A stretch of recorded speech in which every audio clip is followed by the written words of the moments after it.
Alright, hey YouTube, welcome back to part 2 of my layout update.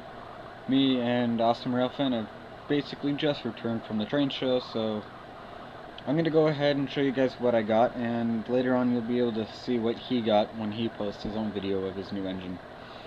I was able to get this engine off to the right here, and you'll see it in a second, for 35 bucks. It is a CSX SW 1500. It is actually a very nice engine. It's an old Athearn Blue Box. Very nicely detailed for how old it actually is. Actual metal handrails. They're really nice and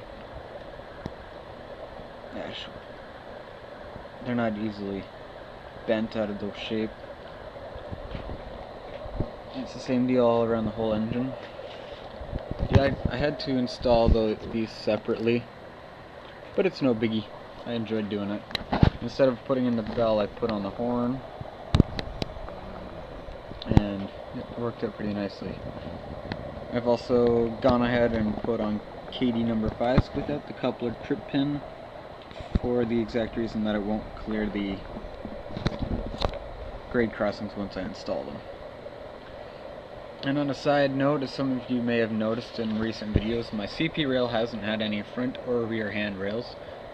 So when Awesome Railfan got his new train, he decided not to put on the metal handrails, so he gave them to me. And they wouldn't work on the one engine I wanted them to, so I went ahead and put them on my CP rail. And they work great. Now I actually have good handrails on the front and back of the locomotive, and it doesn't look bad.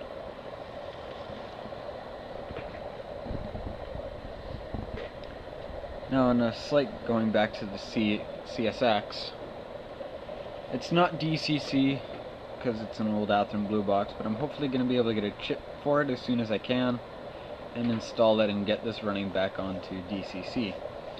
Currently I'm hooked up on a DC power pack, but it's all turned off, so that's why I have all the engines on the track and nothing's freaking out. But other than that, not much has changed, other than the fact that I've got full power to the entire yard now, which is nice. Some of you may not have seen this, and I've just remembered this.